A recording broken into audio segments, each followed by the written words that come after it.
nós temos duas expectativas. Nós temos duas coisas que nós podemos esperar ao entender que eu preciso ir no passado e voltar para o presente. E a primeira expectativa é que eu posso ouvir a voz do próprio Deus. Porque se Deus ele falou no passado, ele fala ainda hoje. Porque a palavra de Deus é viva e eficaz. O livro de Hebreus já fala isso, né? A palavra de Deus é viva e eficaz. Então Deus ele ainda fala através do que ele falou. Então a palavra de Deus ainda fala. Então Deus ele falou e ele fala por meio do que ele falou. E isso, na verdade, é a principal forma de Deus falar conosco hoje. E é por isso que nós temos a Bíblia, e por isso que ele preservou tão graciosamente a Bíblia. Porque é através da palavra dele que ele continua falando. É a principal forma.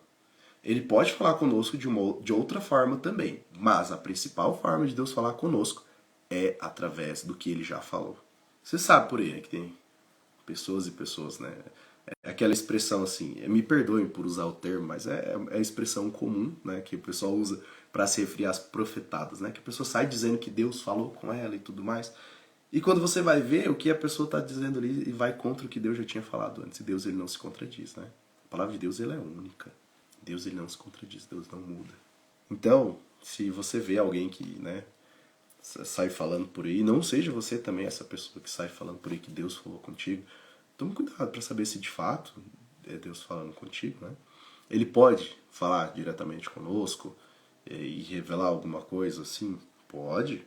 É bíblico que no tempo do fim muitos teriam sonhos, visões e tudo mais.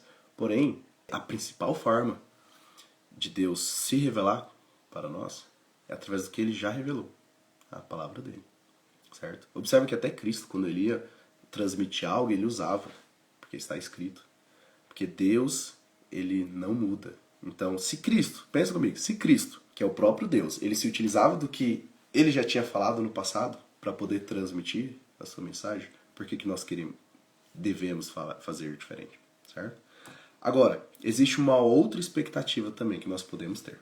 É que, se agora, no momento em que Deus ele fala pelo que ele já falou, e nós ouvimos a voz de Deus, no momento que transmitimos a mensagem, no momento que nós pregamos a mensagem daquilo que Deus fala conosco hoje, o povo de Deus lhe obedecerá.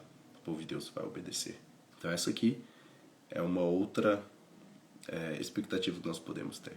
Se nós pregarmos de tal forma para mostrarmos que Deus continua falando, e aí como o povo vai obedecer, qual vai ser a reação do povo, depende muito do qual é o objetivo do texto, da mensagem, do pregador, né?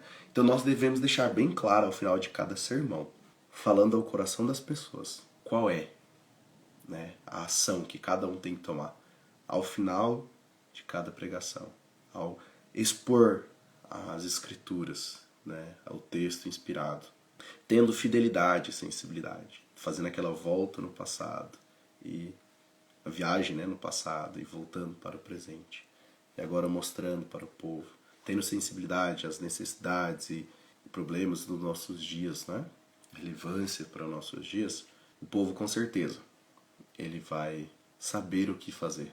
E a gente precisa deixar bem claro qual deve ser a atitude de cada um, conforme nós pregamos também, certo? Agora, claro, para isso a gente precisa, ao pregar, a gente precisa levar em conta que eu tenho que entender que Deus ainda fala. E eu tenho que estar animado e motivado por isso. E a pessoa que também está ouvindo, ela precisa também entender isso, que Deus ainda fala.